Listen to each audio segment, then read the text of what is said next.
I want to welcome everyone to today's hearing on terrorist entry through the southwest border. I'll now recognize myself for an opening statement. 3 days ago, we marked the 22nd anniversary of the Taliban-backed terrorist attack on the United States. 2 weeks ago, we marked the second anniversary of the administration's surrender to the Taliban, turning over billions of dollars of military equipment and releasing more than 5,000 of the most dangerous terrorists on the planet from Bagram's Parowan detention facility. And on January 20th, we will mark the third anniversary of the Biden executive orders that opened our borders to the world by halting construction of the border wall, rescinding the Remain in Mexico policy, and forbidding ICE from enforcing court-ordered deportations. Since that day, more than 5.7 million illegal aliens from over 160 countries have illegally crossed our border. Mr. Biden has released over 2.6 million of them, a population larger than the entire state of New Mexico, into the United States in violation of our immigration laws. And while the Border Patrol has been overwhelmed by this unprecedented mass illegal migration, another 1.7 million known gotaways have entered as well. That's an additional illegal population the size of West Virginia. Now, since we have no access to most foreign criminal databases, we know little of the foreign criminal records of these 2.6 million illegal immigrants as they've been released into our communities. And of course, we know nothing of the 1.7 million gotaways. We know from a recent GAO report that many have already disappeared into our communities without a trace. Of 981,000 alien records they surveyed, they found that, quote, addresses for more than 177,000 were either missing, invalid for delivery, or not legitimate residential locations. According to the GAO, the lack of valid addresses means that ICE, quote, cannot locate migrants to enforce immigration laws, including to arrest or remove individuals who are considered potential threats to national security.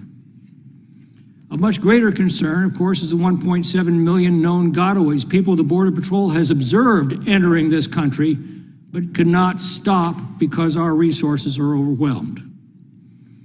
Under the open border policies of the Democrats, if you illegally enter this country, seek out a Border Patrol agent and make a false asylum claim, you will almost certainly be released into our country. You will get taxpayer-funded travel wherever you want to go and lots of free stuff, including cash, food, free medical care, and even education. After 6 months, you can get work authorization, and when your asylum claim is finally heard and denied years from now, and you are ordered deported, that deportation order most likely won't be enforced. So, why would 1.7 million illegal aliens want to evade the Border Patrol? The only two reasons I can think of is that they're either hiding criminal records or they're conducting criminal acts. We do know that among those aliens the Border Patrol has apprehended, the number of suspected terrorists has increased exponentially. In 2021, we stopped 15 of them. That was 5 times the number encountered in 2020, and as many as we had stopped in the 4 previous years combined. By 2022, that number grew to 98. And in the first 10 months of this year, that number has already grown to 146, a 10-fold increase in 2 years. In June, FBI Director Chris Wray testified before this committee that there has been an uptick in, quote, known or suspected terrorists coming across the southern border, and that, quote, the southern border represents a massive security threat. Those are his words, a massive security threat. In August, we learned that a foreign national with ties to ISIS helped smuggle over 120 nationals of Uzbekistan, Russia, Georgia, and Chechnya into the United States through the southwest border. Press reports indicated that the FBI was, quote, scrambling to find the smuggled individuals since the Biden administration had released them into the U.S. And of course, this begs the question, if illegal aliens are so carefully vetted, as Mr. Mayorkas has repeatedly assured this committee, why would the FBI be scrambling to find them? Clearly, Very bad actors are entering our country through our open southwest border, and I'm afraid something terrible is brewing. Either a coordinated terrorist attack by elements that have entered over the last few years, or the kind of cartel violence that has now become so common in Mexico. Now, the Democrats' witness will tell us not to worry our pretty little heads about all this. It hasn't happened yet. Well, that's precisely the attitude that the 9/11 Commission excoriated as the catastrophic failure of public policy that made us vulnerable to such a horror on 9/11. Our other witnesses, though, have a very different perspective. They've seen firsthand what's happening at the border, and they're desperately trying to sound the alarm before it is too late.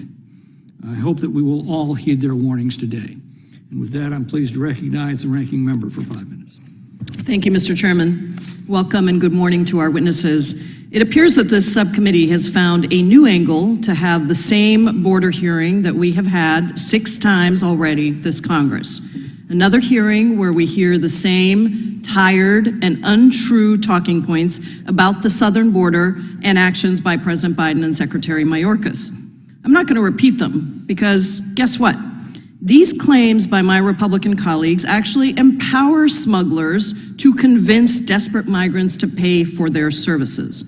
When I read the CNN article that came out at the end of last month about migrants from Uzbekistan crossing the southern border with the help from somebody allegedly linked to ISIS, I wanted to learn more. Everyone on this panel wants to keep Americans safe. And the idea that individuals with ties to terrorists might be crossing our border and intending to do our country harm is deeply concerning. This potential issue is one that should be approached with an eye towards gathering the facts and information so that we can act accordingly. Unfortunately, that's not what this hearing is about. This hearing appears to be nothing more than political theater with little to new information. What bothers me the most is that my Republican colleagues use these hearings to weaponize the emotions of the American public to score cheap political points as we head into the next election. This is not about telling the truth or getting to the facts. This hearing is purely intended to scare the public, to demonize immigrants, and to score cheap political points as we head towards that next election. If the majority was serious about getting to the facts on this issue, instead of holding this hearing, the subcommittee would have first let the Department of Homeland Security and Federal Bureau of Investigation give members a classified briefing on the topic, something that both the FBI and DHS have offered to provide us. My understanding is that the FBI and DHS have even offered specific dates on when this briefing can take place in the near future. Instead, the majority is once again holding a hearing with no government witnesses, not a single government witness, where we will hear a lot of innuendo, hearsay, and scary-sounding rhetoric intended to play politics on the issue of immigration. This is not the way to conduct oversight, especially over a national security issue that belongs in a classified setting. This is not a serious hearing intended to gather facts and get to the truth, but while we're here, I think it's important for us to get some facts out there. Fact number 1, in the last 48 years, going back to 1975, the number of Americans killed by a terrorist who crossed the southern border unlawfully is 0. That's right. Not a single American has been injured or killed by a terrorist who crossed our southern border without authorization. So don't fall for Republican fear-mongering. Fact number 2, the only foreign-born terrorists who crossed the southern border unlawfully were 3 brothers from Macedonia who came to the United States while Ronald Reagan was president. 20 years later, they were arrested while planning an attack in New Jersey. Our systems worked then, but you certainly won't hear Republicans on this committee raise either of those 2 facts. Fact number 3, yes, there has been an increase in the number of migrants apprehended who are on the, quote, terror screening data set. These people have been apprehended and they receive additional vetting and interviews from DHS as a result. There is also coordination with the FBI on the appropriate action that should be taken when responding to these individuals. If it is determined that these individuals pose a serious threat to national security or public safety, they may be denied admission, detained, removed, or turned over to another agency for prosecution as appropriate. All of this could have been discussed with a classified briefing. But that is not the path that the majority chose because they are not interested in the facts. And as is my refrain every single time we have these hearings, if the majority was at all serious about addressing immigration in America, they would be working with us to pass bipartisan immigration reforms that would finally update our outdated immigration system so that we have real legal pathways for people to enter the United States, to be with their families, to escape terrible situations in their countries, and to contribute to our economy, our communities, and our country. That is what would decrease the number of people coming to the southern border. That is what would allow Border Patrol agents to focus on true security threats. And that is what would allow more people to go through detailed vetting before ever coming to the United States. That is how we can improve our national security. Instead, some Republicans have openly said that they want to defund the Department of Homeland Security and the FBI. And last year, almost every one of them voted against the bipartisan infrastructure bill, which provided additional funding to ports of entry for non-intrusive inspections to combat smuggling of people and drugs, modernization, and additional staffing. Unfortunately, we have another hearing today that prioritizes cheap political points and outrage over action. So let the show begin. Just to correct the record, we did request a classified briefing from DHS and the FBI on this subject, and they said the earliest they could get to it was September 29th, and we look forward to them meeting that request. I see that the chairman of the full Judiciary Committee is here, and I would recognize him for 5 minutes for an opening statement. Well, thank you for elevating me to chairman again. I hope that's true next year. Thank you, Mr. Chairman. On Monday, we commemorated the 22nd anniversary of the horrific attacks on September 11th. None of us will ever forget the terror of that day or the bravery of the first responders who rushed towards danger to save countless lives. To so many people, the wounds from 9/11 still feel fresh. The grief and pain is ever present. Among the many ways that our lives changed after the events of that terrible day, September 11th served as the catalyst for a sea change in our immigration system. The 19 hijackers who carried out the attack came to this country legally on visas. In response to the intelligence failures that allowed them to enter, plan, and execute the attacks, we created the Department of Homeland Security. This led to massive increases in funding, vetting, and enforcement within the immigration system. As a result, immigration became inextricably linked with national security. While in many ways we are safer today, there are also many problematic aspects to this approach, not the least of which is that asylum seekers are too often treated like criminals by our government. However, one thing is certain. The federal government is deeply focused on keeping Americans safe from threats domestic and foreign, and attacks by foreign-born terrorists on U.S. soil since 9/11 are vanishingly rare. I am sure that my Republican colleagues will do their best to scare people into believing that the next 9/11 is just around the corner, and this time, they will claim, it will be planned by someone who snuck over the southwest border. But the fact remains that there has never been a successful attack planned by someone who illegally crossed our southwest border. Even the cherry-picked examples that we will likely hear about today tell a story about the rigorous vetting done by DHS and our intelligence agencies to keep us safe. For example, much has been made about recent reports that asylum seekers from Uzbekistan were aided by a smuggler with ISIS sympathies. But we know about those alleged ties precisely because of investigative work done by intelligence agencies in coordination with immigration enforcement agencies working together, as they should in a case like this. The FBI is continuing to identify and vet this group of individuals, even after the National Security Council stated publicly that there is no indication that any of the people who actually entered the U.S. have any connection to a foreign terrorist network. Of course, we won't learn anything new about these migrants today. That's because this slapdash hearing was pulled together to make headlines, not progress. As has become commonplace in this subcommittee, there are no government witnesses today. No one who can provide a thorough accounting of what the government is currently doing to address potential threats. The FBI and DHS have offered to provide members of the classified briefing about this incident, but a classified briefing doesn't get anyone a spot on Fox News. So here we are, about to commence yet another hearing to demonstrate just how unserious my colleagues are about fixing the problems plaguing our immigration system. If they wanted to improve things, they would have joined with Democrats when we appropriated hundreds of millions of dollars to provide new technology, inspection systems, and CBP officers to the border in last year's omnibus spending bill. Not a single Republican member of this committee voted in favor of that bill.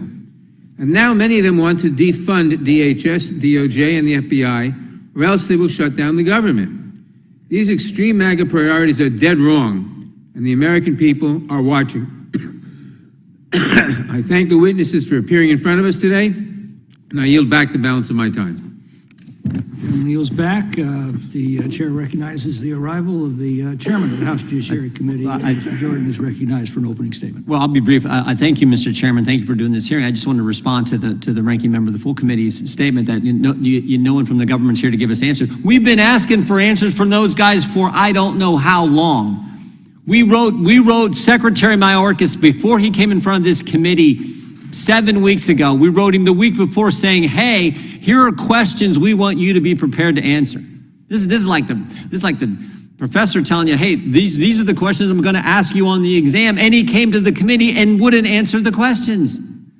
We asked him a simple question, not even on the terrorist issue. We asked him a simple question.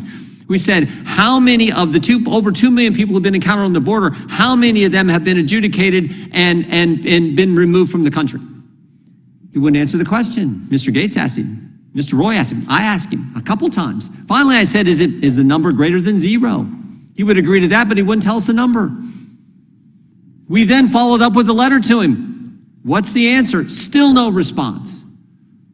So the idea that we don't want answers and someone from the government can give them to us is baloney. We have tried and tried and tried. That's why we're probably have to do some compulsory resources to try to get some answers for the American people. But I appreciate the leadership of the subcommittee chairman on so many important issues that have been in front of this committee, and would yield back.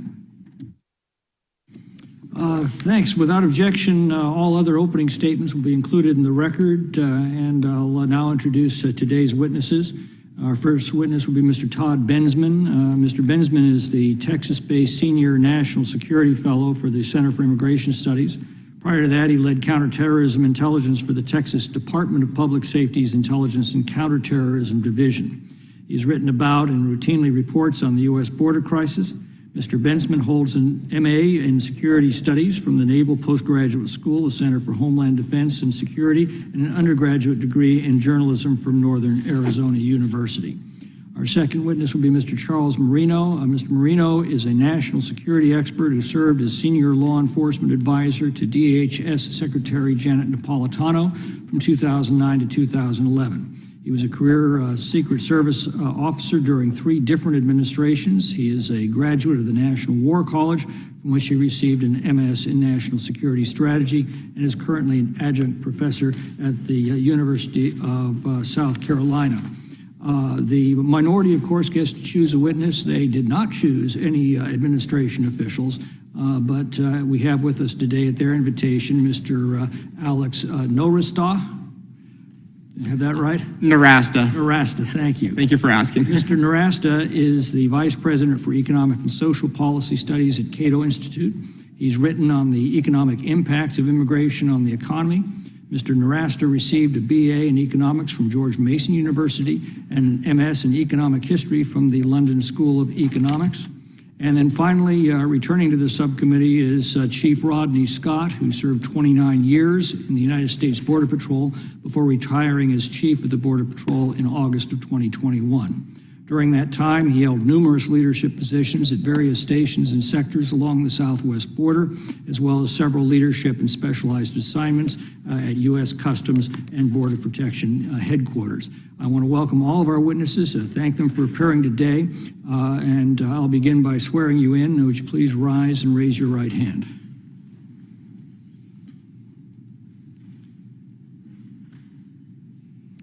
Do you swear or affirm under penalty of perjury that the testimony you're about to give is true and correct to the best of your knowledge, information, and belief, so help you God? Let the record reflect that the witnesses have answered in the affirmative. Thank you. Please be seated. Please know that your written testimony will be entered into the record in its entirety. So accordingly, we'll ask you to summarize your testimony in 5 minutes. And Mr. Bensman, we'll begin with you.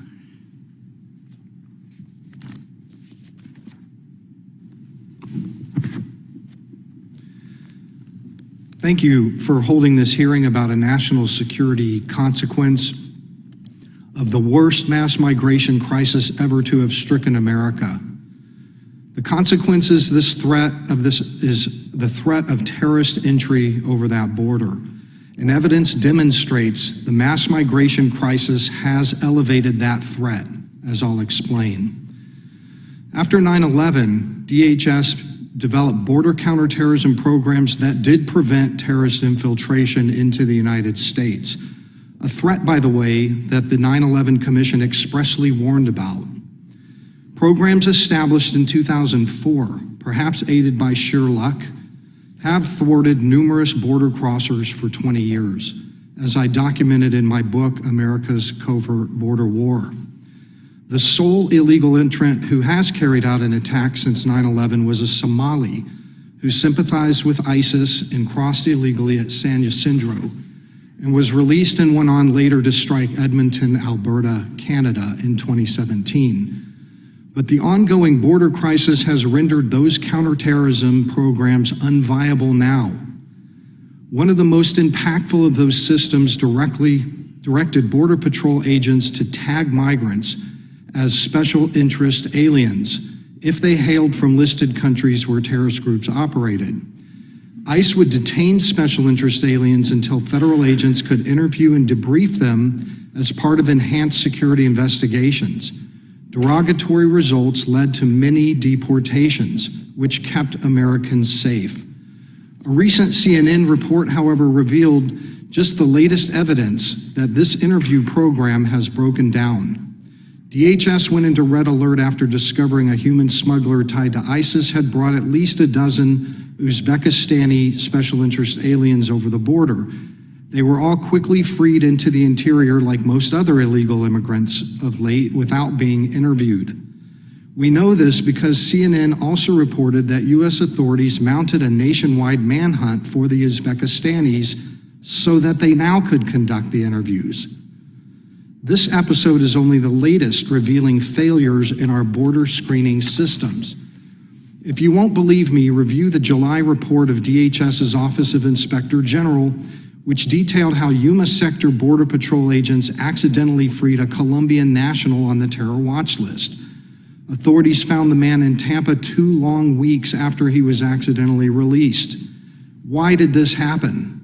The IG blamed the mass migration chaos for the alien's release. The Yuma agents let him go because they, and I quote, were busy processing an increased flow of migrants. And because, quote, the increase in Yuma apprehensions had created pressures to quickly process migrants and decrease the time available to review each file, end quote. Expect those screening programs to be degraded indefinitely because vast numbers of special interest aliens are currently pouring through the Darien Gap between Colombia and Panama. Usually 10,000 migrants or less pass through the gap. In 2023, however, 300,000 plus have gone through the gap, and whereas only 3,000 or 4,000 special interest aliens among them reached our southern border annually, the Daily Caller just reported that 75,000 came in just the last 9 months. DHS cannot possibly vet or even interview a fraction of these numbers, raising the terrorism risk. And whereas about 20 aliens on the terror watch list were caught at the southwest border in prior years, since this crisis began in 2021 through the end of July, Border Patrol apprehended an almost implausibly large number of them, 258 as of now. Those watch-listed 258 are just the ones Border Patrol managed to catch. Border Patrol failed to apprehend a record-breaking 1.8 million migrants who slipped into the interior. Mass migration-related system failure is indicated in Mexico, too. In July 2021, Mexico released a watch-listed Yemeni to clear their overcrowded detention centers, and that set off another manhunt. I don't know if he was ever found. The case of a Lebanese Venezuela who crossed from Matamoros to Brownsville in December 2021, who was flagged on the FBI watch list, is another one. Against FBI recommendations to hold the Venezuelan, ICE ordered his release on grounds that he might catch COVID. Last I heard, he was in Detroit pursuing an asylum claim. These incidents above and others described in my written testimony reveal the system is blinking red, so fingers crossed. Thank you for your testimony. We'll next hear from Mr. Marino. Thank you, Chairman McClintock, Ranking Member Jayapal, and members of the committee. Thank you for the opportunity to appear today to testify about this important topic. On the heels of the 22-year anniversary of the horrific attacks against this country on September 11, 2001, we are all reminded of the sacred responsibility that the U.S. government has to safeguard the homeland by creating and implementing effective policies to prevent another such act of terrorism. It is in this spirit that I served within the Department of Homeland Security to help protect this country for 2 decades under both parties and continue my work in national security today as an adjunct professor at the University of South Carolina, where I teach future generations the important process of developing comprehensive national security strategies. While the current volume of threats against the United States are undoubtedly robust in number, they are also more diverse and originate from more places than at any time in our history. But while the threat environment is constantly evolving, what must remain consistent is the indisputable need for both border security and immigration enforcement as essential strategic elements necessary to prevent bad actors from entering the country in the effort to best secure the homeland and ensure the sovereignty of the United States. This is most certainly not happening now. So it is disappointing that I appear before you today to state the obvious. The border and immigration policies of the Biden administration have made the country less safe since 9/11 by directly undercutting the very purpose for creating the Department of Homeland Security under the 2002 Homeland Security Act, and by further subverting the statutory responsibilities of the Border Patrol, ICE, and practically every other agency tasked with protecting the homeland. After the U.S. government was criticized for a failure of imagination by the 9/11 Commission, our government promised all Americans that never again would the country fall victim to future terrorist attacks on its soil.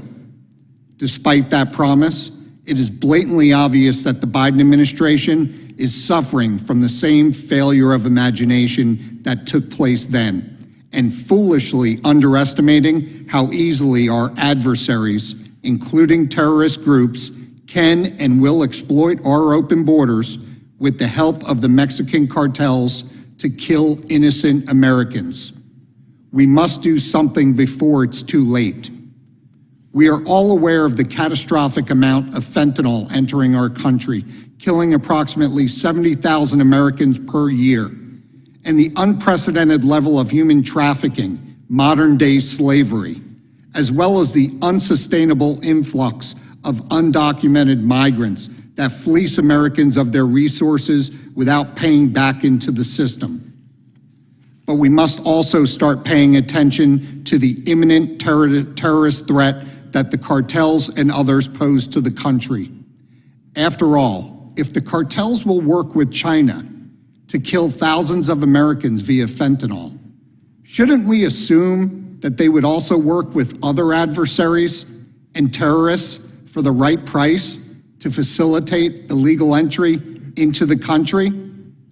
If anyone is not thinking this way, let me respectfully suggest they start immediately. With almost 200 migrants on the terror watch list, which have been apprehended while trying to sneak across the border, the natural question is, So how many on that list have made it in?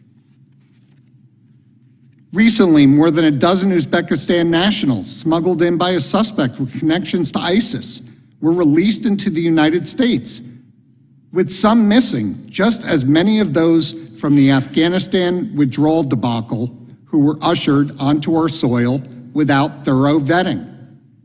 While I was in my role at DHS, these types of situations were always on top of mind and would have been cause for alarm. It is time to allow law enforcement to do their jobs and reestablish deterrence through enforcement. Thank you. Thank you for your testimony. Next, we'll hear from Mr. Nowrasteh. Chairman McClintock, Ranking Member Jayapal, and distinguished members of the subcommittee, thank you for the opportunity to testify. Over many decades, the Cato Institute has produced original research on immigration and sober evaluations of the realistic threat of foreign-born terrorism. Terrorism is a serious topic, so serious that we should focus laser-like on data and facts. We cannot let ourselves be distracted by fiction or speculation. This focus on data and facts requires looking at the past, which is the source, of course, of all data about terrorism. The title of this hearing is Terrorist Entry Through the Southwest Border. When I first heard that was the title, my reaction was, what terrorist entry through the Southwest border? 0 people have been murdered in attacks committed by terrorists who entered as illegal immigrants. 0 people have been injured in attacks committed by terrorists who entered illegally. 0 attacks have been carried out by immigrants who entered illegally. Now, 9 terrorists have entered the United States illegally since 1975.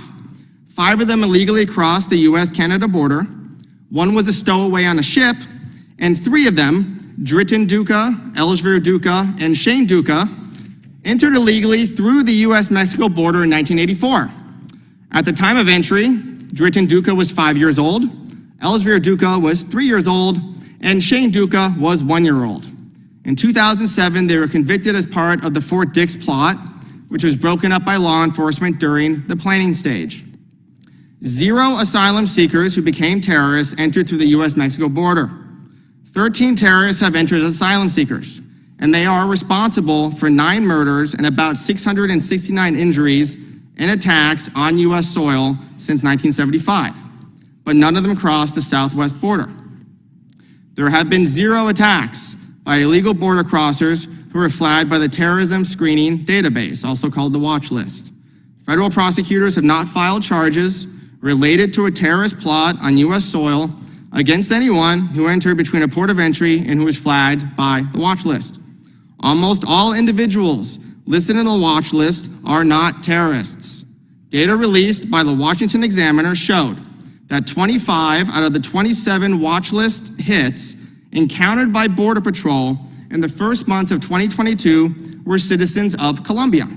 If they were even members of a foreign terrorist organization, they were likely members or former members of FARC offshoots, or other insurgents in Colombia. There has never been a terrorist attack committed on US soil by these Colombian foreign terrorist organizations.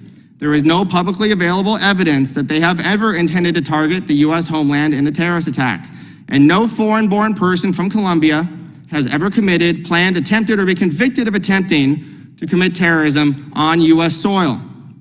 Special interest aliens, or SIAs, are a supposed terrorism concern along the US-Mexico border.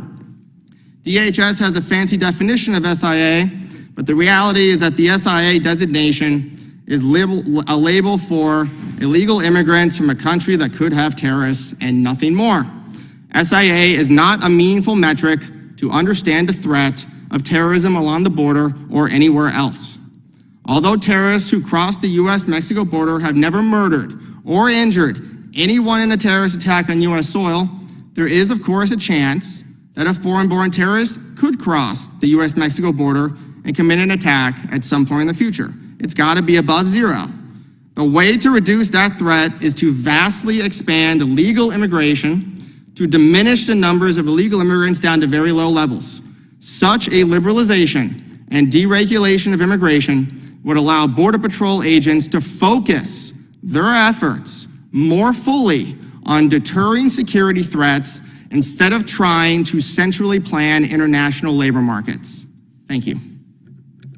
Thank you for your testimony. Finally, we'll hear from Chief Rodney Scott. Chief Scott. Chairman, ranking members, members of the subcommittee, good morning. I would like to share with you 3 critical facts that I learned while serving as a Border Patrol agent. The most critical fact is that border security is national security. It's not a political talking point, it's a fact. Over my career, I was honored to participate in the transition from an uncontrolled, chaotic southwest border to a border that was arguably more secure than ever. Unfortunately, I also witnessed the rapid and systematic destruction of decades of improving border security in just the first few weeks of the Biden administration. To be blunt, the systematic destruction of border security and the predictable consequences scare the hell out of me, and they should scare you too. As a young frontline agent, I routinely observed smugglers coordinate distractions to get illegal aliens past Border Patrol. A common distraction was as simple as a couple of very fast teenage males making a highly visible illegal entry, and as agents shifted to chase that bait, the real group of illegal aliens would rush across the border through the gap that was created. This same tactic was used by drug smugglers. Agents would respond to a group of illegal aliens or a vehicle illegally entering, and as soon as they responded, a more significant load of narcotics would come through just out of their reach. Mexican drug cartels over my career have increasingly asserted control over all crossings between the ports of entry. Their sophisticated tactics and techniques continually improve, but the basic concept remains the same. Create a distraction too good for agents to ignore and then exploit the gap that's created. Any alien with something to hide will routinely pay to evade law enforcement, to be in that second wave. That's the second critical fact, that the most serious threats to America are more commonly in that second wave. People don't understand the U.S. law enforcement records checks search U.S. databases. Crimes committed by a foreign national outside the U.S. rarely appear in these databases. That's the third critical fact, that records checks are just a tool to support a meaningful interview. Earlier this week, America paused to remember 9/11 terrorist attacks. 9/11 had a profound impact on my understanding of border security. In the years following, I was honored to represent Customs and Border Protection on several interagency teams, and we were tasked with improving America's anti-terrorism capabilities. Like now, we knew that terrorist organizations were going to increasingly seek to use operatives that were unknown. We could not rely solely on records checks. CBP improved situational awareness through intelligence and expanded capabilities of officers and agents so that they could solicit information and determine intent through effective interviews. Additionally, Border Patrol improved surveillance and doubled down on deterring illegal immigration. And it was working. Fewer illegal entries and an expanding smart wall system bought agents more time. With more time to invest in interviews, the benefits cascaded quickly. The agents were able to identify imposters, fraudulent families, gang members, various criminals, and even potential terrorist ties that records checks had not revealed. In contrast, every single border security and immigration action that the Biden administration has taken has resulted in an increase in illegal immigration, overwhelming CBP capabilities, and surrendering control of our southwest border to the cartels. Every illegal alien released into the United States is free advertisement for the cartel and ensures an endless wave of customers to overwhelm agents. Of great concern is the increasing number of Border Patrol encounters with illegal aliens on the national watch list. From 2017 to 2020, Border Patrol encountered 14 illegal aliens on that watch list. But from 2021 through 2023, that number jumped to 263, with 149 of these being in just this year alone. This is a serious national security threat, but it only represents the known. What threats were in the 1.7 million known gotaways? What about the unknown gotaways? Compounding this threat, overwhelmed officers and agents no longer have time to conduct meaningful interviews. Border Patrol is overwhelmed with illegal aliens from several countries that are known to be affiliated with terrorism, But those agents cannot get timely language translation support to conduct the most basic processing, let alone a meaningful interview. This continues even after the discovery of the ISIS-associated smuggler that helped Uzbekistanis enter the U.S. illegally. The release of those Uzbekistanis demonstrates the vulnerability of overly relying on data systems for our national security. The key to effective law enforcement and border security will always be face-to-face interviews. The ongoing massive illegal immigration is a threat to our national security. And didn't we all promise after the 9/11 to never forget? Look forward to your questions. Good. I want to thank you and all the witnesses for their testimony. We'll now proceed under the 5-minute rule with questions, and we'll begin with Mr. Biggs. Thanks, Mr. Chairman. It's good to see that we're having this hearing. So this notion that being concerned about terrorists entering through the southwest border, which is absolutely open, is that somehow is fiction or speculation, is probably one of the most asinine pieces of testimony I have heard in Congress. It's astounding. I find myself saying, have you even ever been to the border? Have you seen what's going on at the border? Do you know what's going on at the border? I go down often, real often, and I look at data constantly. And the biggest piece of data that you have ignored is the 1.7 million known gotaways. Those are known gotaways. The unknown gotaways probably match it 1-for-1 minimum. Have you ever stood in a group of individuals, as I have, and you say, where are you from? Russia. Oh, really? And there's 40 of you. You're all about 25 years old. And then we bring a translator in. All of a sudden, they don't speak Russian. They say they're from Georgia. Bring a different translator in. They say, oh, well, yeah, we really are Russian. The number of people coming across that we can't even vet through the process when we encounter them, or through CBP-1, where we're sending them to the ports of entry. I find it astounding that anybody would. This is the problem. This is the problem. We got people just say they're the ones that are engaged in fiction and speculation. Actually, it's not fiction and speculation. It's a great big dream, and it's a hope and a wish, because it's going to be people like you who get to say, yeah, we were wrong, when a terrorist does engage in activity in the homeland. I'm just astounded, flabbergasted by that testimony. And I've heard a lot of weird testimony in here since I've been here. Chief Scott, tell us a little bit about this notion. So we're also told that if somebody's on the terrorist watch list, it's no big deal, right? It's really no big deal because they haven't committed an act of terrorism. Why do we have a terrorism watch list, and why is that important and relevant? It's important and relevant because our intelligence agencies, law enforcement, are always looking to put Border Patrol, to put law enforcement in general in a better position to keep America safe. So any kind of derogatory information, links to terrorism, and obviously there's other agencies that could testify to this more, are looked at, and people that meet certain criteria, there's reasonable suspicion to believe that they're tied to these threats to America, are put on that list. But by the way, that's only, again, the knowns. Right, so we get to this point.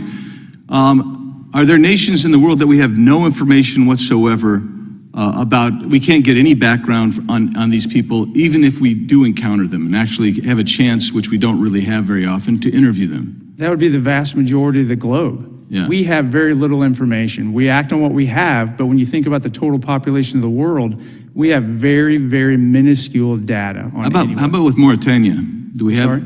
How about with the country of Mauritania? No. Yeah, see, the reason I say that is because we're now starting to see groups of Mauritanians come in through Arizona. I got a call from a CBP agent last week. I said, what's going on? He said, a group of 250 Mauritanians. I said, well, how are we doing there? Do we have any way to vet them? No way to vet them. Mr. Bensman, you get down to to the border often. I know that. Tell us about the Darien Gap. Is any vetting going on there before they move on from the Darien Gap up through the Northern Triangle states on up to the U.S.? In the Darien Gap right now, there must be, 50,000 pouring through. Michael Yan, some other reporters are there right now sending us video. It's unbelievable what's happening, the numbers coming through. In normal times, when it's 10,000 or less, American and Panamanian officials have a biometric program where they try to, fingerprint and photograph, and take some, collection on almost everybody that crosses through there. Impossible to do that right now. Impossible. The numbers are just flabbergasting, huge. We can't collect the bit. So as we go here and I close here, Cato's position is for an open border. Supports an open border. This is what an open border looks like. Yield back. Ms. Jayapal. Thank you, Mr. Chairman. As I said earlier, I and everyone on this panel want to keep Americans safe from real security threats, and that's why I'm disappointed that we didn't wait just the 2 weeks that we know we have so that we can get an actual classified briefing from the Department of Homeland Security and the FBI. Having a hearing where the Republican majority tries to scare the public and demonize immigrants is not how we're going to make America safer. It's only going to serve to further divide us and prevent us from working together to find common sense bipartisan solutions that improve our national security. One way to do that is to expand legal pathways for people who come to the United States lawfully. Unfortunately, the Trump administration decimated our refugee and legal immigration systems, increasing migration from all over the world to the southern border. The Biden administration has worked hard to rebuild the refugee program and has tried to expand legal pathways using parole, but only Congress can provide permanent solutions. So, Mr. Nowrasteh, let me turn to you. Congress has not expanded the number of legal immigrants that we accept in over 30 years. You mentioned in your testimony that the expansion of legal pathways would help improve our national security. Can you describe how that is so? Yes, expanding legal pathways will vastly improve security. Being able to vet immigrants before they arrive would absolutely increase domestic security and further discourage terrorists or other bad actors from even trying to come to the United States in the first place. Many people who come here unlawfully today would love to come through a legal system where they can work lawfully. By expanding legal opportunities, it will drive the vast majority of them into the legal system, and then that will allow Border Patrol and these other agencies to focus on the small number who remain. And you mentioned in your written statement some examples of how the Biden administration has used parole to expand lawful pathways. Can you discuss some of those examples here in more detail and how they actually contributed to decreased numbers at the southern border? Yes, we know for a fact that expanding legal immigration works because of recent experiences with parole. Specifically, parole allows Americans to sponsor, at least in these cases, to sponsor foreigners from specific countries that come to the U.S. to work and live for a period of time. There's the Uniting for Ukraine example, which was implemented in May of 2022. It reduced the total number of Ukrainians showing up at the U.S.-Mexico border by 99.9% from April 2022 to July of 2023. And then there are similar parole programs that the administration put into effect for people fleeing Venezuela, Cuba, Nicaragua, and Haiti that also reduced illegal entries. So for example, Venezuelan illegal entries fell 66% from September of 2022, the month before the program was put into effect, to July of 2023. And then from December of 2022 through July of 2023, illegal entries from Haiti fell 77%, 98% from Cuba, and 99% from Nicaragua. Parole is a great short-term stopgap measure. It has proven, I think, empirically, once and for all, that increasing legal pathways reduces illegal immigration, increases border security. Immigration liberalization, though, is the only sustainable long-term fix to border chaos. Thank you. One of the other places that the president can act unilaterally is by increasing the number of refugees that the administration accepts. And I'm happy to see that the Biden administration is on pace to welcome the highest number of refugees since 2016. Very briefly, because I have one other question for you that I want to get to, what are some additional ways that the Biden administration can expand and grow the refugee program? Yeah, so the Welcome Corps is a great opportunity for Americans to sponsor folks, modeled on the Canadian system, rewritten on that at Cato. But I think the easiest, number one way to do it is for him to expand parole to other countries. For Guatemalans, Hondurans, Salvadorans, Colombians, and others fleeing dangerous, despotic, socialist, poor, cruel regimes, and to allow Americans to sponsor folks and to increase the cap for the CHNV countries. I think they should be numerically uncapped. They should only be capped by the generosity and willingness of Americans to sponsor people. Thank you. And lastly, I know you've studied the nexus of terrorism and immigration quite extensively, and your testimony is very different from some of the people that are sitting right next to you. Why do you have such different perspectives?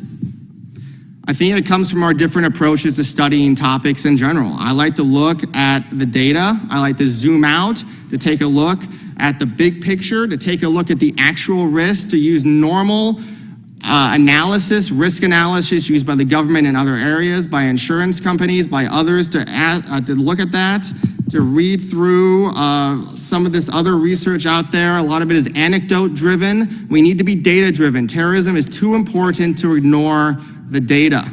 Data driven. Thank you so much. I yield back. Time has expired. Chair recognizes Mr. Tiffany for 5 minutes. Thank you, Mr. Chairman. Mr. N., if I may address you that way, do you believe in the rule of law? Yes. Okay. So parole is a very specific concept in the law here in the United States of America that is supposed to be done on a case-by-case basis. That has been wiped out by fiat without passing a law to change the law that enabled parole back in 1954. They have been breaking the law. 80,000 Afghans came in, all waived in via, virtually all waived in via parole. So in other words, the reason illegal entries, as you've been saying, have been going down is because they've ignored the law. So you want us to be a lawless country, is what we're hearing from you. By the way, from the other side, that fear-mongering conservative who has been talking about this regularly is Mayor Adams from New York City, that his city is being destroyed. His quote, not mine. The ranking member talks about no government witness that we've heard from. Oh, yes, we have. We heard from Mayorkas back in July. We heard from the FBI 2 weeks prior to that from Mr. Ray. We heard from Sheriff Mark Daniels from Arizona. Let's share a couple quotes. FBI Director Ray, we are seeing all sorts of very serious threats that come from across the border. He closed by saying it is becoming more and more of a priority for us. Sheriff Mark Daniels, in regards to fentanyl, the border is not effectively managed right now, and until it is, the cartels, they are the winner of this. I asked Secretary Mayorkas about that. Who's telling the truth? FBI Director Ray or you? He wouldn't answer the question. I asked him, who's telling the truth? Sheriff Mark Daniels, who is seeing the fentanyl flowing in since January 20th of 2021 in numbers that have skyrocketed, and Secretary Mayorkas says, no, there's not a problem here. Who's telling the truth? He wouldn't answer the question. It's this whole approach that we're hearing, there's nothing to see. For those of you a certain age like me, you'll recognize it as the Sergeant Schultz approach. I see nothing. For those of you that are a little bit younger than I, you'll recognize it as the Harry Potter story with the Ministry of Magic. Mr. Marino, it is said that we have done nothing here. The House of Representatives passed H.R. 2. We have not proposed solutions. Is H.R. 2 a solution to the border crisis that we have? Yes, it is. It restores a layered approach overall to border security and immigration enforcement. It restores law and order. As I previously said, the major causation of this crisis has been the Biden administration's abandonment of law and order. And we are seeing this perfect storm of poor policies at the federal level to the local level. Poor policies, abandoning law and order at the federal level, and then it's exploiting the poor policies of abandoning law and order in sanctuary cities, and it's leading to chaos. The one thing that this Biden administration has proven to us is that when you remove all structure through law and order, it results in chaos. Mr. Chairman, I want to highlight here for the American public that may be watching at this point, this body has passed legislation to secure the border, to bring a solution forward. Mr. Bensman, I really appreciate that Representative Biggs brought up the Darien Gap. I was there a little over 2 years ago. There were lots of people coming through there at that point. The people in Bajo Chiquito, a little Indian village right on the edge of the Darien Gap, were talking about being destabilized. I have a text from the last couple days from someone who is down there. The scene is truly apocalyptic. Bajo Chiquito is completely overrun. Thousands. They had about 500 when I was there that had rolled through that day, and they viewed it as destabilizing. Thousands now, possibly more arriving every second. Is this destabilizing the country of Panama?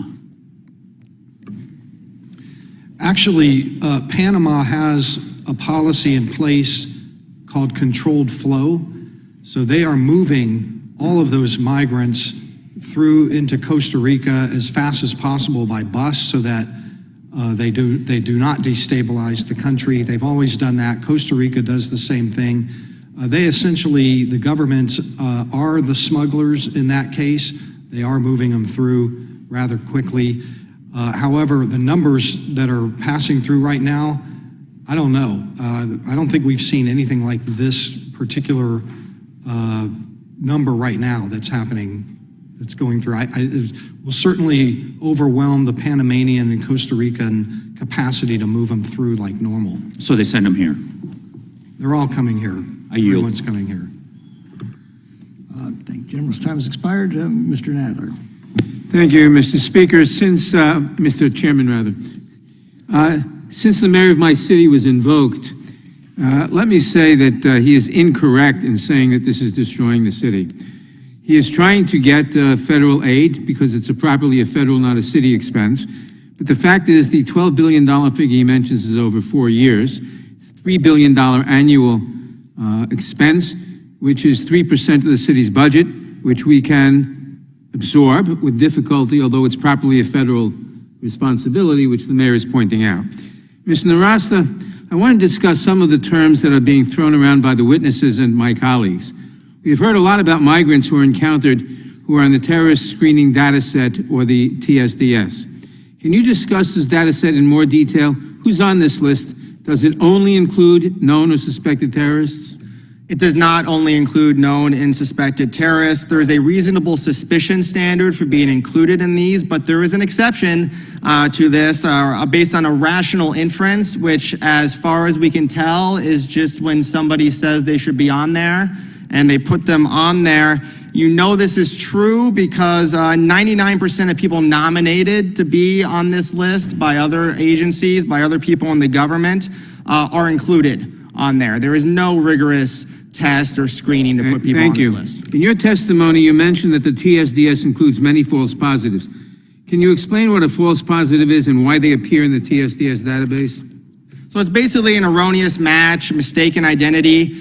To be in this list, you have to have one biographical piece of information, and that's it. So a lot of people get caught up in this list, false flagged. Because of that, we had a recent case of this with Ali Reza Hadari, an Iranian national arrested along the border.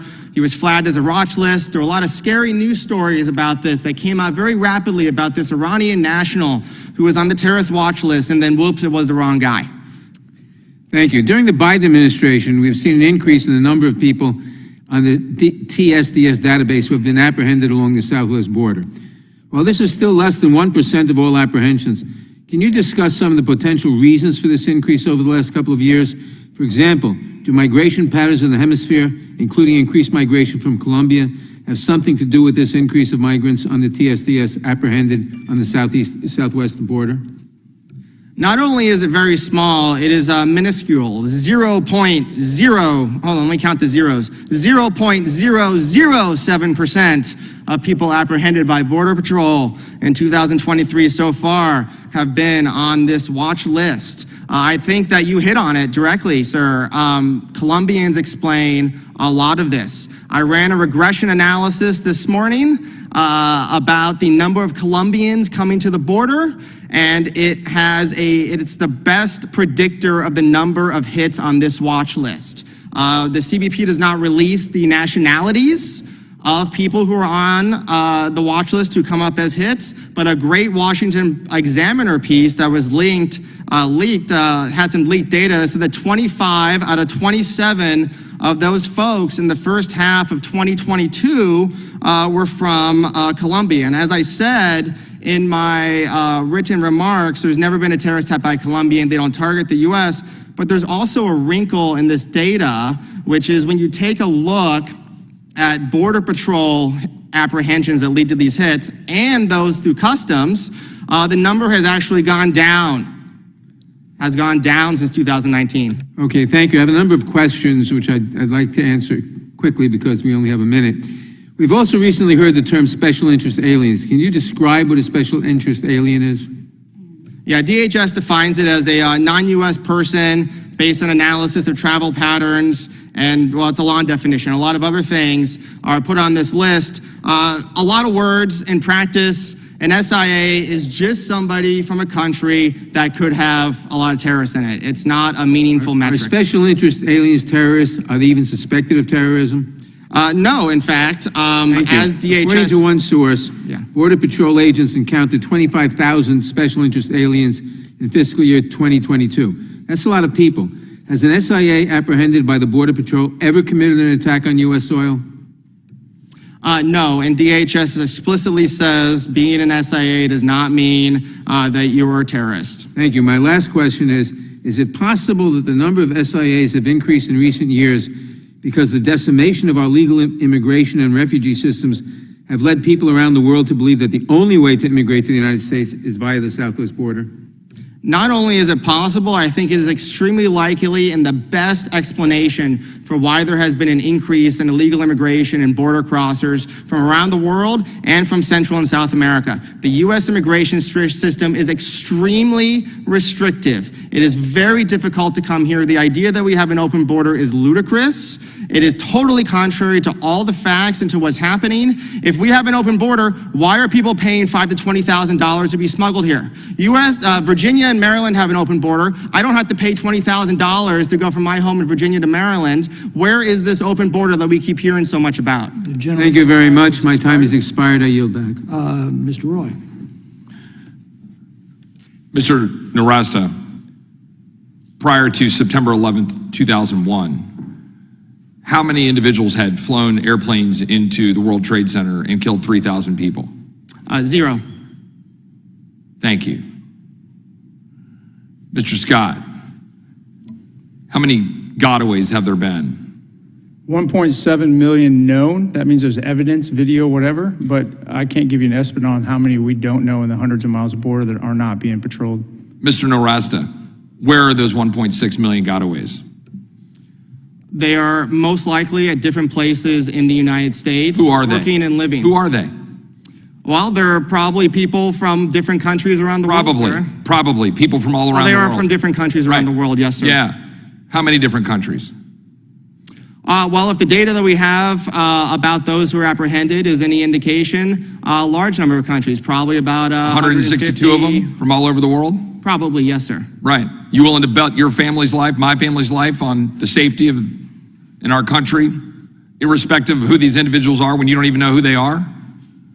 Yes, sir. The chance of dying from a foreign-born terrorist attack since 1975 is 1 in 4.4 million per Mr. year. Nowrasteh, I'm sure that is great comfort to the families of the people from 9/11. Because when you sit here and testify that 0 people have committed a terrorist attack from crossing our border, I'm sure that is comfort to the people who had terrorist attacks committed by people who came here and overstayed their visas. It is The fact of the matter is, when you talk about having an open border, and you minimize the open border by saying that people have to pay $5,000 to come here, in that open border, you're ignoring the fact of what that does to human beings, when it is in fact so open that that's exactly what's happening.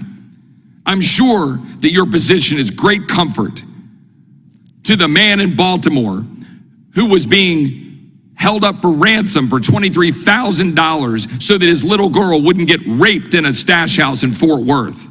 Have you talked to that little girl or to that father? Was he a terrorism suspect? Have you talked to that father, Mr. Nowrasteh? No, I'm not aware of that terrorism case. What was his name? Have you talked to that father whose little girl was being raped in a stash house? No, I haven't. Is this a terrorism-related issue? I'm answering the questions, and this is the subject matter I want to talk about in this hearing, Mr. Nowrasteh, because you're the one sitting here trying to tell the American people that our border is perfectly fine, that it is perfectly okay, that it is, not open because people are paying $5,000 or $10,000 to get here.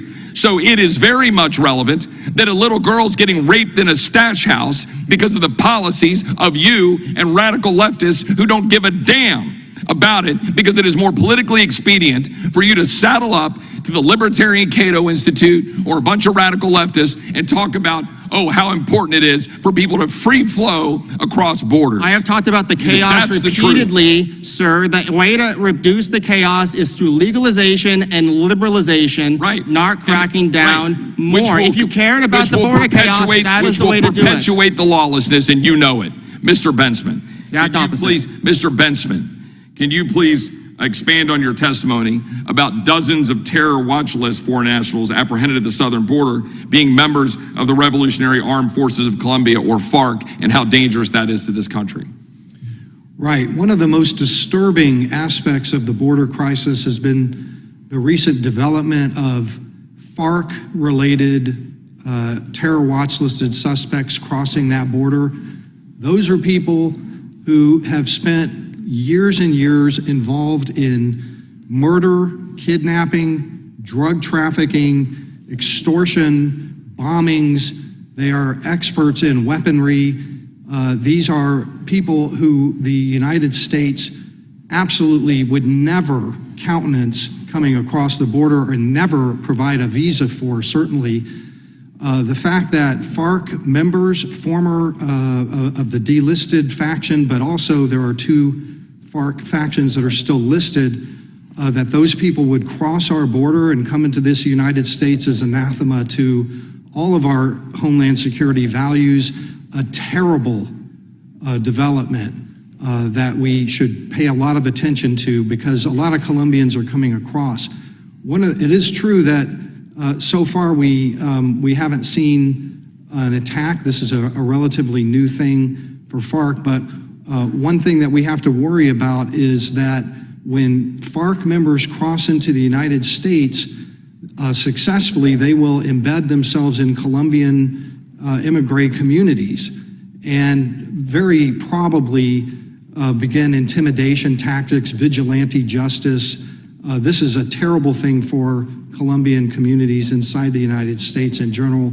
Plus, these people are professional drug traffickers their whole lives. So we're going to be hearing a lot about FARC people over the next decade. This is not. Yield back. This is not a reason. The gentleman's time has expired. Thank you, Mr. Bensman. Next is Ms. Escobar. Go ahead. I'd like to thank Mr. Correa for yielding to me, switching with me. I want to thank our witnesses, and this is actually an important opportunity for us as Congress members to look at facts versus fiction in order for us to truly solve the issue at hand. I am the only member of this subcommittee and the larger committee on Judiciary who was born, raised, lives on the border, raised my 2 children on the border, and I'm a very proud border resident. There is nobody in the country who wants a safe, secure border more than those of us who've invested our lives living there, creating community there, and wanting to make sure our kids can come back to living there. But it is so important for us to realize and acknowledge this is not an issue related to President Biden. honestly, every time I hear that, it undermines the credibility of the person telling me, because I live on the border and I know for a fact, because I went to facilities during President Trump's administration that were overcrowded, and I saw the daily numbers at our shelters.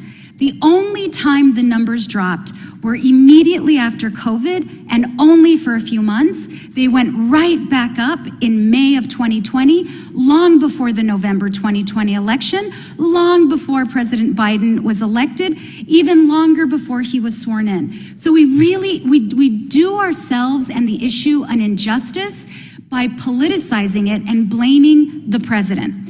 Frankly, if there's anyone to blame for the challenges at our border, it's the United States Congress. The United States Congress has failed to reform immigration law for 37 years. And I will tell you, it is absolutely ridiculous for either side to think that one day, if we just wait long enough, we will get everything we want. That's not going to happen. And the only solution is bipartisan compromise. I want to inform my colleagues on the other side of the aisle and on my side of the aisle, we have a bipartisan comprehensive immigration reform compromise right now. It's a bill that I worked on and filed with my colleague, Representative Maria Salazar, a Republican from Miami. It certainly is not a perfect bill. It is not everything I as a Democrat want. It's not everything Republicans want. But it's the first bipartisan comprehensive immigration reform bill that has been filed in the House of Representatives in a decade. Where I will agree with critics of the status quo, this is unsustainable. In fact, I get daily reports about how many people are in our shelters in El Paso, how many people have been apprehended. I am consistently speaking with migrants, with law enforcement, and with NGOs. Congress has to do something. I would invite everyone to begin focusing on what we should be doing within the realm of what's real and achievable in Congress in this political environment, so that we can create not just safety and security for all, but those key legal pathways that are critical not just to better managing a border, but critical to us as a country. What is so distressing about hearings like this is that immigrants are intended to be demonized. Immigrants make this country great. Immigrants have built this country. We need immigrants in order to ensure that we have a sustainable economy. We should be embracing immigrants and fixing broken systems in order to help achieve real solutions. Thank you, Mr. Correa, and thank you, Mr. Chairman. I yield back. Gentlelady yields back. Ms. Sparks. Thank you, Mr. Chairman. Mr. Nowrasteh, do you believe we should have unlimited immigration to our country? Unlimited? No. So you believe that we need to limit number of immigrants? Yes, I especially believe, security threats, people convicted or So we should have some limited. Do you believe we should look at our immigration, how we can better serve our national interest? Oh, yes, absolutely. And immigration to the U.S., legal immigration absolutely does that. Okay, so we agree with you on some issues. Do you believe that our system is overwhelmed right now and it's extremely difficult to immigrate to this country legally? It is extremely difficult and restrictive. So it we looks have like some a agreement. Soviet-style system. Well, it's good that we have some agreement. Do you believe that what's happening in the border and how overwhelmed the border, it poses national security risks? There are absolutely risks that are posed by it. They are. So we have a problem over there. You believe the border need to be secured? Yes, absolutely. And the way to do that is by expanding, I think, legal immigration. Well, that is part of it because we need to have a better and look at that. But do we also need to make sure that we have proper border security, proper mechanism to deal with border security? Whichever tools we can do that. Do you believe it needs to be secure border? Oh yeah, absolutely. We do need a secure border. We should have a secure border. There are different perspectives of how to get there. In the same way that, Al Capone and a lot of organized crime was crushed by legalizing alcohol, I think that we can crush a lot of cartels and border crime and the chaos on the border, which is a travesty. The chaos is a travesty. Do that by increasing legal immigration to the United States to reduce the black market. We have to look, it might have some effects, it depends how it is, but ultimately we are not right now created perverse incentive to human trafficking, drug trafficking, child labor, what's happening right now in places like Darien Gap. Is that correct? What we're doing is bad. I would say that the immigration restrictions we have are an enormous subsidy to cartels and criminal organizations. So we don't have disagreement on that. But let's talk a little bit about, I have an agreement, this problem being really pondered for many years, and not just one president. But do you believe when president is not putting emphasis to help Border Patrol dealing with situation and not dealing right now where we have to overwhelm Border Patrol right now, it's magnified opportunities for cartel to take advantage of situation? I think it's a perfect storm of many events. You have a very low unemployment in the United States, attracting large numbers of people coming in.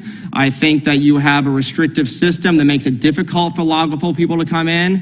And I think you have other security issues that has resulted in a lot of the overwhelming, a lot of this overwhelming of Border Patrol. There is a lot of chaos. Nobody disagrees about that. But do you believe, when my Democrat colleagues talking about comprehensive reform, it has to have a really significant conversation also over border security and how we can improve border security and be more innovative and make sure that we mitigate some of the risk and support our Border Patrol. Does it need to be part of it?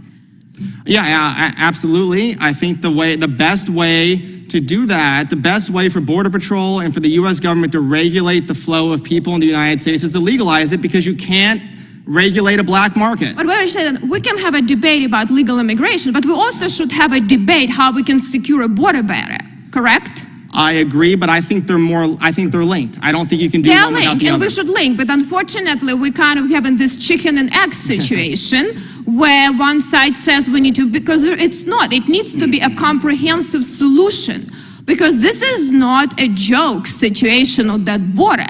It is a national security issue.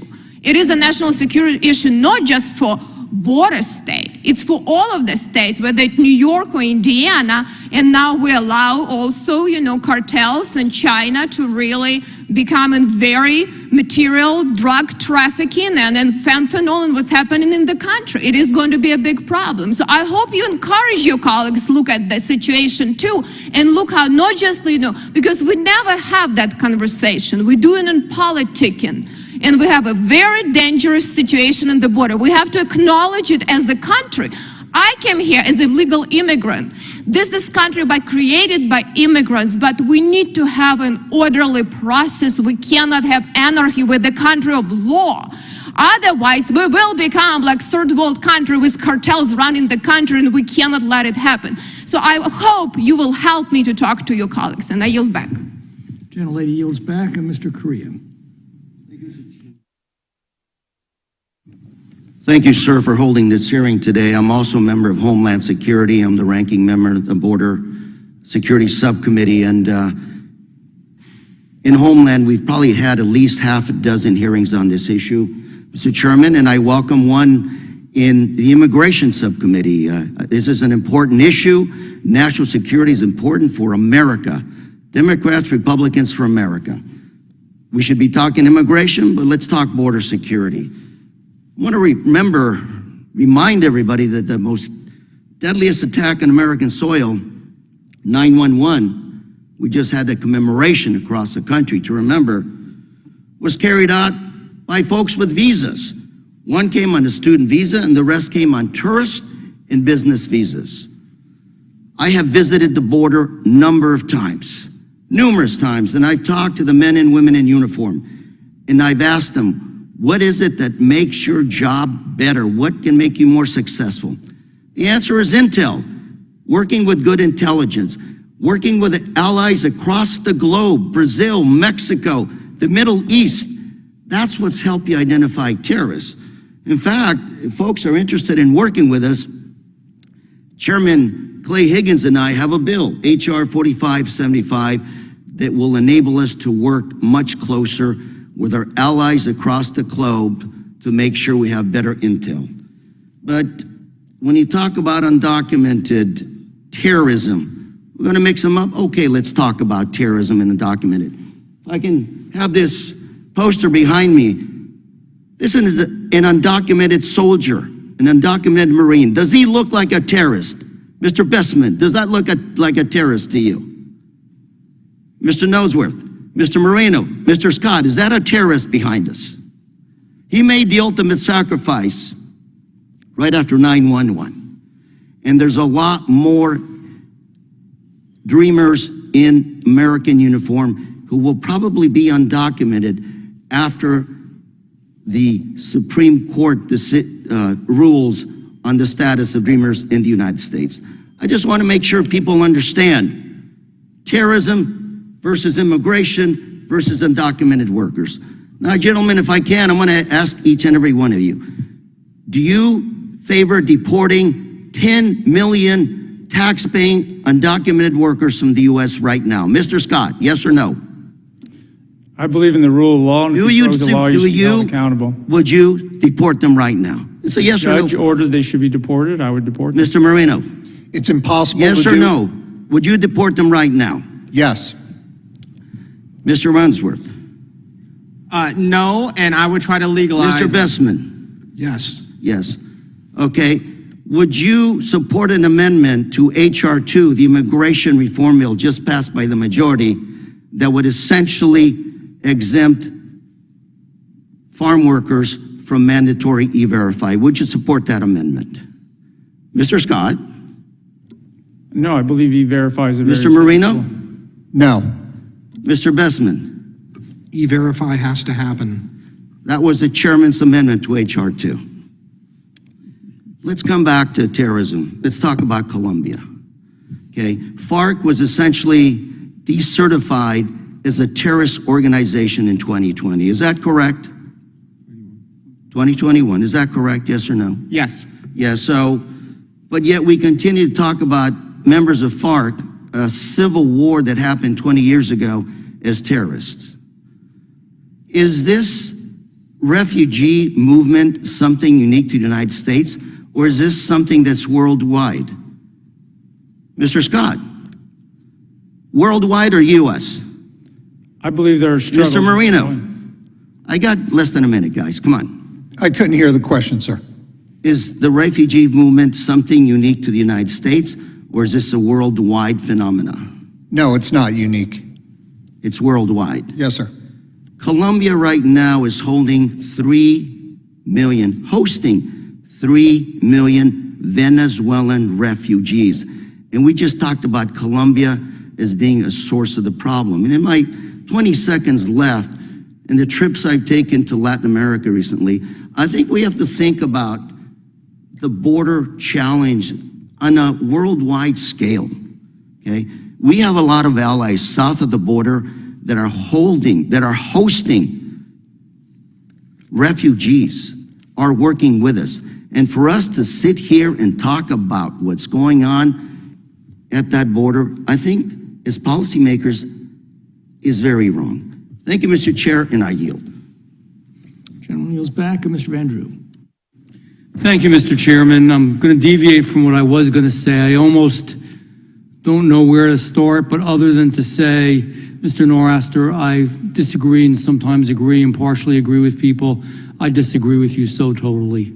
You're sitting in your safe office looking at facts that you believe are accurate, which they're not, and not talking to the people who live at the border, the people who work at the border, the people that are suffering, whether it's in Arizona, California, Texas, and now, of course, the entire United States of America. Let me say one thing.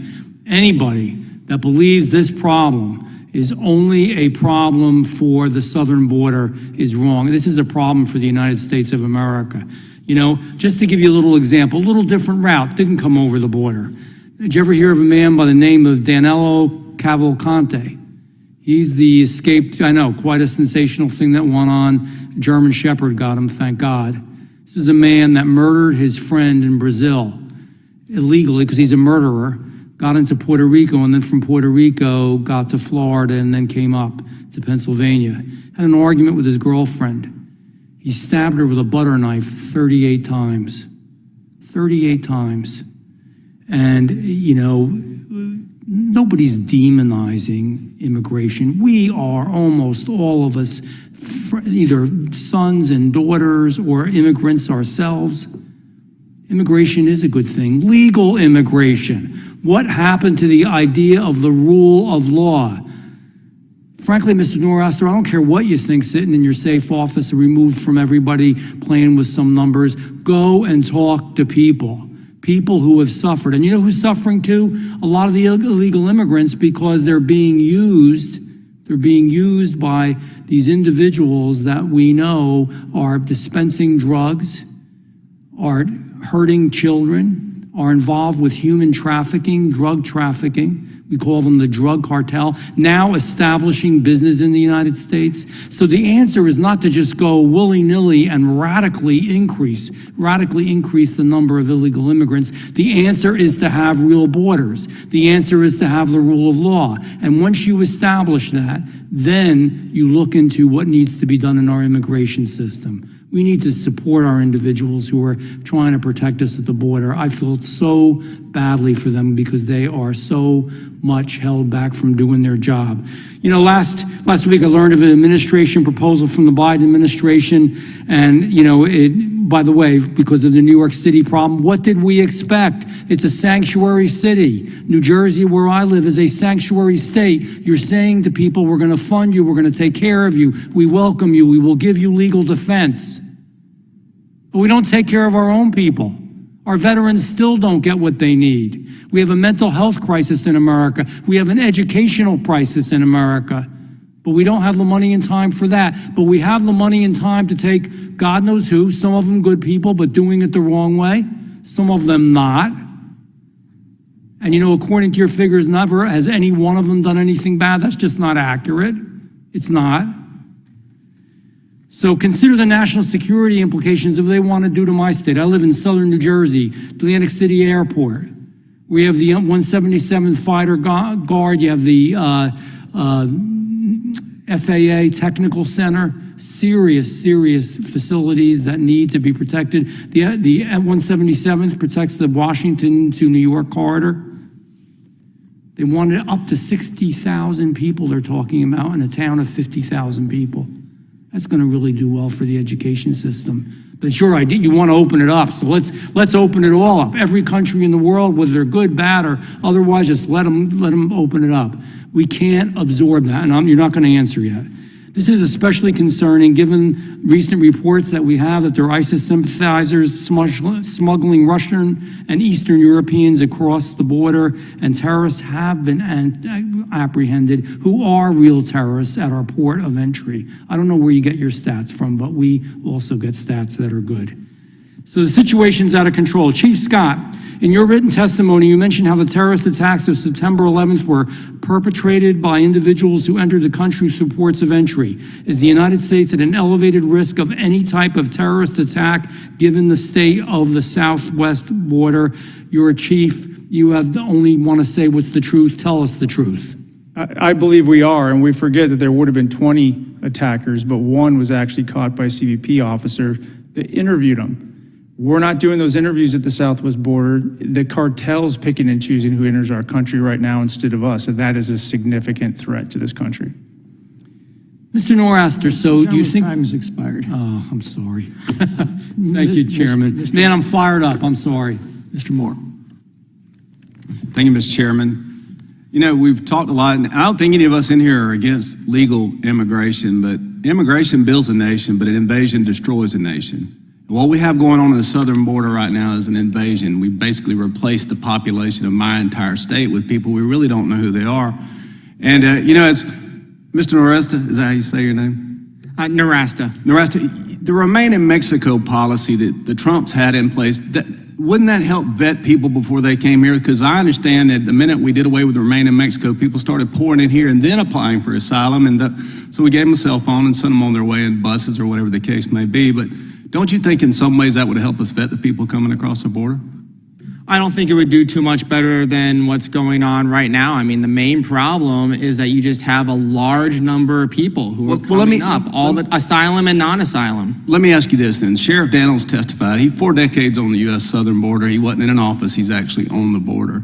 He said the best he'd ever seen the border was in 2018. He said the worst he's ever seen it's today. So you mentioned the $5,000 to $20,000. That seems to have kind of become the going price now. How do those people, Mr. Marino, how do they pay that money back? If you're wanting to come to the country and you're coming from Venezuela and it's $8,000, what do those people, how do they pay that money back to the cartel? Is it a cash up front deal, or do they make installment payments? Are they indentured servants, or do they just drug mules?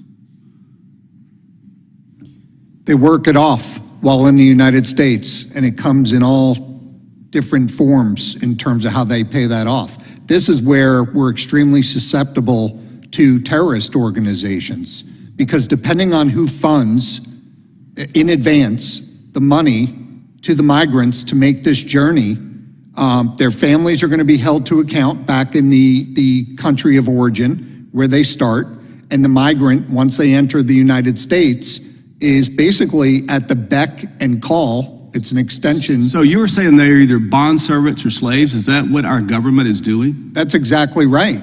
And this is more pervasive than most people think. This is a huge problem.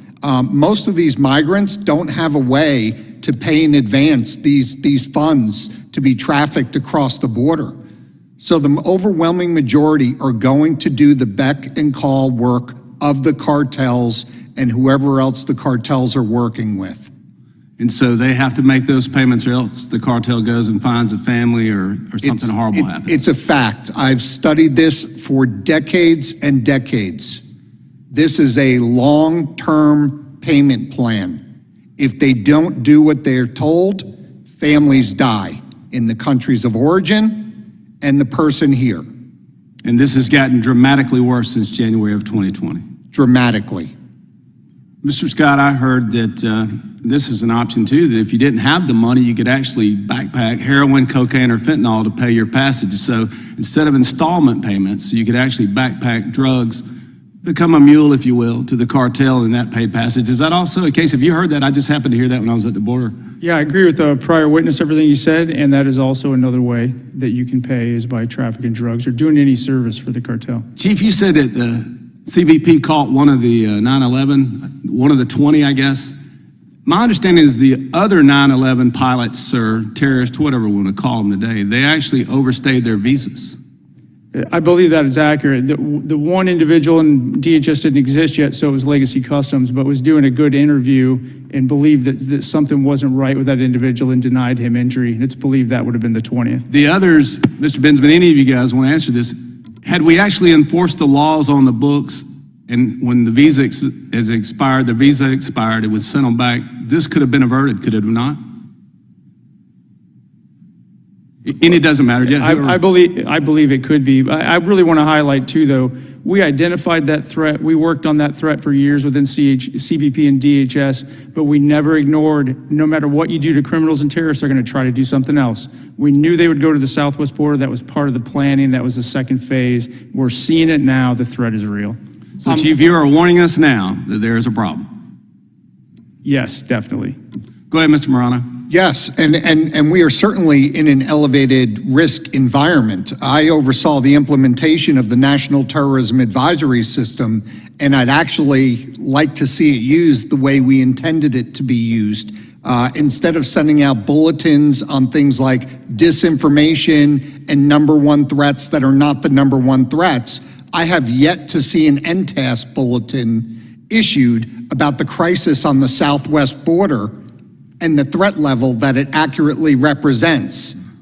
It's not a system to be politicized, and it's obviously being politicized. There should no doubt be a National Terrorism Advisory System bulletin for an elevated threat environment for what's going on at our border currently. Thank you. With that, Mr. Chairman, I yield back. Gentleman is back, Ms. Ross. Thank you, Mr. Chairman, and thanks so much to the witnesses for being here. I want to echo Ranking Member Nadler's comments about the timing of this hearing.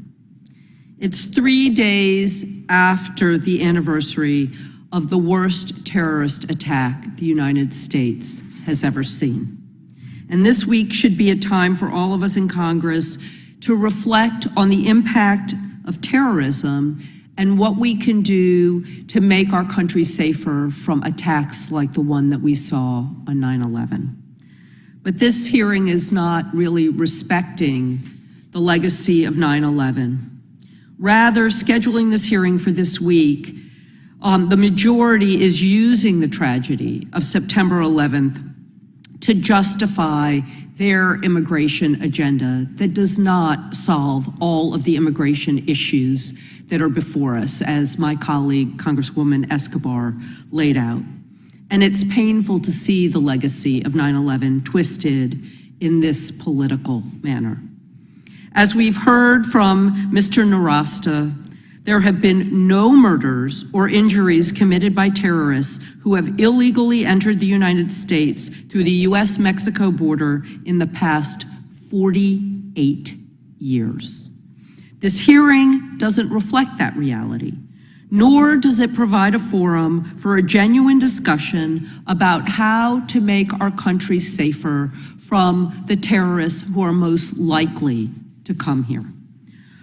If the other side wanted to do that, they'd work with us to address homegrown terrorists who have committed many of the more violent attacks in the United States, particularly recently.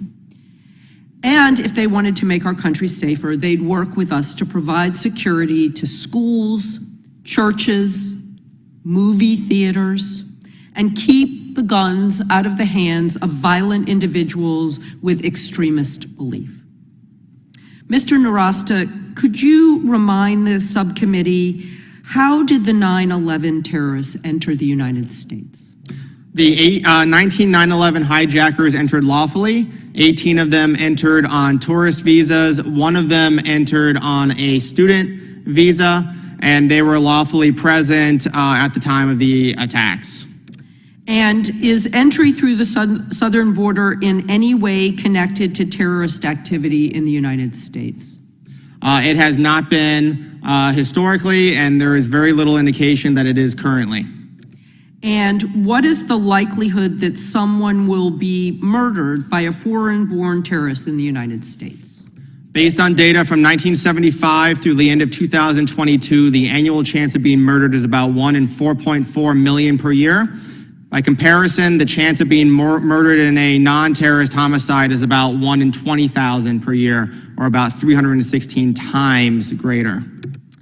And if members of this committee want to look at the way to improve national security and terrorist threats, what would you recommend we do? I think the number one thing to do in this scenario is to increase lawful immigration so that we can control the border. I think the other witnesses up here actually made a fantastic case for doing that when talking about the smuggling and the human rights violations and how the cartel has got their fingers dug in deep to this black market. If you don't like that, the one surefire way to get rid of it, to exclude the black market from this, is to legalize that flow so folks can come illegally. If people can buy a plane ticket from their home country and come here lawfully after being vetted, they're not going to pay cartels $10,000 or smuggle them across a jungle and then a desert where they're going to have a good chance of being raped or murdered, etc. The way to control and to regulate this market is through legalization. We just cannot regulate. It is impossible to regulate a black market. We need to legalize it. Thank you, Mr. Chairman, and I yield back. Gentlelady yields back. Chair recognizes Mr. Hunt for 5 minutes. Thank you, Mr. Chairman. When 9/11 happened, I was a sophomore at West Point. I was sitting in my barracks, Eisenhower Barracks, as I recall, on the 3rd floor, and I watched with terror 3,000 souls leave this earth. At that moment, as a sophomore at West Point, I knew, and my classmates knew, West Point class of 2004, actually 3 of us are currently serving in the halls of Congress right now, we knew that we were all going to go to war. We knew that there was a chance that we would not make it back alive, but by God, we were going to do whatever it took to protect our country and to prevent something like that from ever happening again. And this is why protecting this country and protecting our southern border means so much to me. The open borders that we're seeing right now at our southern borders is a slap in the face to everyone who has sacrificed to keep anything like 9/11 from happening again in our great country. We lost a lot of blood, a lot of treasure to keep our nation safe, including many of my West Point classmates that are no longer with us. We were told that if we fought terror abroad, we could keep it from coming in our own country. And I still believe that to this day. It's because of Joe Biden, and we have now essentially turned our southern border into a welcome mat for terrorists. Now, the Biden administration would like you to believe that every person coming across our border is an asylum seeker simply looking for a better life. That's not only a lie, it's insulting to our intelligence. This administration says that illegal aliens are women and children wanting a better opportunity, and I have some numbers for you that would point out the contrary. Since October 2022, CBP flagged 75,000 illegal aliens in our country as national security risks. Last year, CBP announced that 98 illegal aliens on a terrorist watch list on our southern border. 98. That is 9 times the number of people encountered on the terrorist watch list than during Trump's entire presidency. But wait, there's more. Just last week, the Office Inspector General released their audit of DHS titled, "DHS does not have assurance that all migrants can be located once released into the United States." Quick recap of what's going on here. We have 75,000 illegal immigrants living amongst us who are national security risk currently. CBP is encountering illegal aliens on the terrorist watch list at a record rate, and DHS is releasing illegal aliens, their national security risk, to the interior of our country, and you can't even tell us where they are. Why do we have a terrorist watch list? If people on our terrorist watch list can simply walk into our open southern border, then why do we have one at all? How is it possible that the FBI has no problem hunting down January 6th protesters years later, but this administration has lost track of illegal aliens who pose a real threat to our national security? We know this administration can track down anyone, anytime, anywhere. We've seen them do it. Why? It's my opinion that this administration views patriots, or as the Biden administration calls them, MAGA Republicans, as national security threats, while viewing illegal aliens on the terrorist watch list as asylum seekers simply looking for a better life. We live in an upside down world today where Americans are vetted and surveilled more than illegal aliens that we know have the propensity to break the law. It's not an oversight. It's not a mistake. This is a choice. We have billionaires right now that are putting patrons in space for sport. And you mean to tell me that we cannot stop illegal immigrants that clearly pose a threat to our national security from entering our country? And I have a report that says it. Now, many of my colleagues on the left, they want to say that, well, if you have border security, that's racist or that's wrong or you're xenophobic. I'm not. I'm pro-America. I am pro-preserving the values of our country and having a sovereign border. 6.5 million people entering our country illegally is ridiculous. Enough fentanyl has poured into this country to kill every American 6 times. It's ridiculous. And I'm somebody that's willing to die for this country and to keep it safe. We cannot continue this. It is time for us to fix our southern border. Thank you. I yield back the rest of my time. Gentleman's time has expired. Recognize myself for 5 minutes. Mr. Scott, you served as chief of the Border Patrol through the end of the Trump administration and the beginning of the Biden administration. Ms. Escobar and others have assured us there really was no difference in policy between those two administrations. Was that your observation? It's completely misses the mark. And I will go beyond that.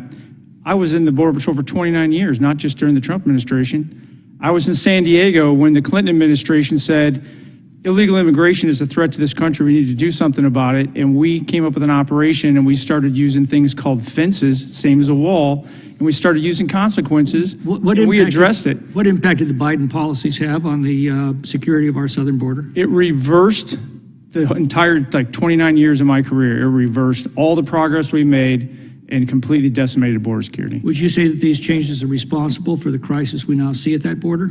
100%, because it's catch and release. Mr. Nadler assures us that, well, don't worry, everybody who comes across is subject to, his words, rigorous vetting procedure. Would you elucidate on that? Yeah, the information they give the officer, their name, and even their fingerprints are bounced off of a database here in the United States that has minuscule information about foreigners in it. So it's the equivalent of checking them in basically an empty hard drive. So you once described it as checking it against a blank sheet of paper. Correct. Because we don't have that information and then they're allowed in. It sounds really good. It's really doing nothing. It's the interviews where the agents, and they look at their tattoos, they look at their face, they figure out are they telling you the truth. That's where you find things out, and that is not taking place today because of the massive flow. Because of the massive flow. And yet the Democrats say the solution to this is we need to increase that massive flow. We need to legalize all of this so that everybody coming in has a chance to go through that very process. How thorough would that be? I like to actually use facts as well. And the fact is every time, and this goes beyond immigration, every time there's been a consequence for a crime, a deterrent and a consequence, that crime has gone down. When we had consequences on the border and we held people until the judge adjudicated their case, the flow stopped because the vast majority of the asylum seekers are fraud. That's the solution. Just enforce the law. Okay, now the two numbers that I've been focused on are the 2.6 million illegal aliens that the administration has deliberately allowed into this country, despite the federal law says they should be detained. And in addition to that, the 1.7 million known gotaways, people that the Border Patrol observed crossing the border but simply couldn't intercept because they're completely overwhelmed. As I said in my introductory remarks, this is a population larger than the combination of New Mexico and West Virginia put together. If we legalize that, we're going to get more of it, obviously. How thorough can the vetting process be under such circumstances? There's no bandwidth for that. So it's nice to talk about things. Theory is great, but in reality, there's only a certain number of agents and officers. It takes 2 hours for a CBP officer to process one of these asylum seekers at a port, about an hour and a half for Border Patrol agents. Just do the math. There would be no enforcement. And then back to New York, they can't handle 100,000? How many is too many? Seriously, we can't, this is unsustainable.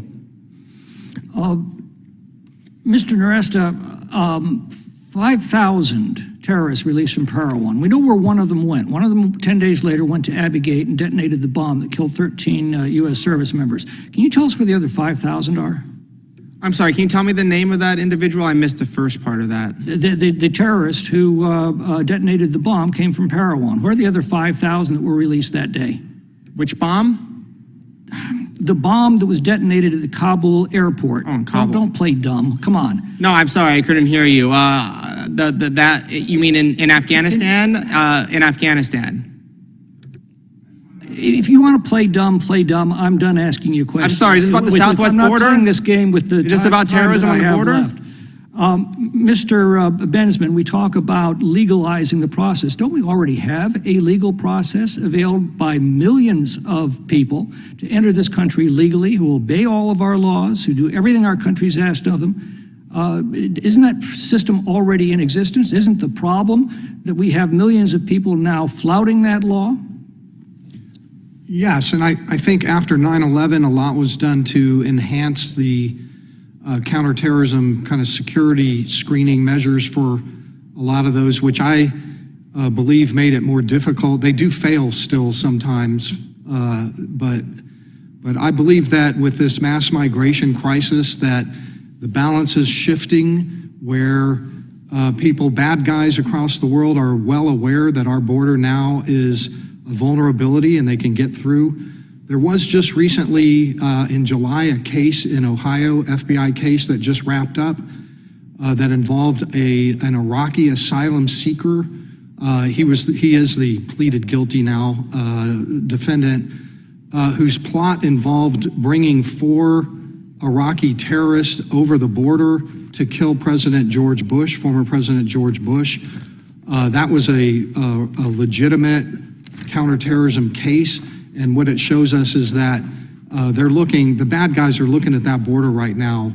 Well, and as I recall, he actually said that he was now bringing his accomplices in through the southern border because it's so much easier than abusing the visa process. My time's expired, and I want to thank all of you for joining us today. I want to thank all of the members who joined us for today's questioning.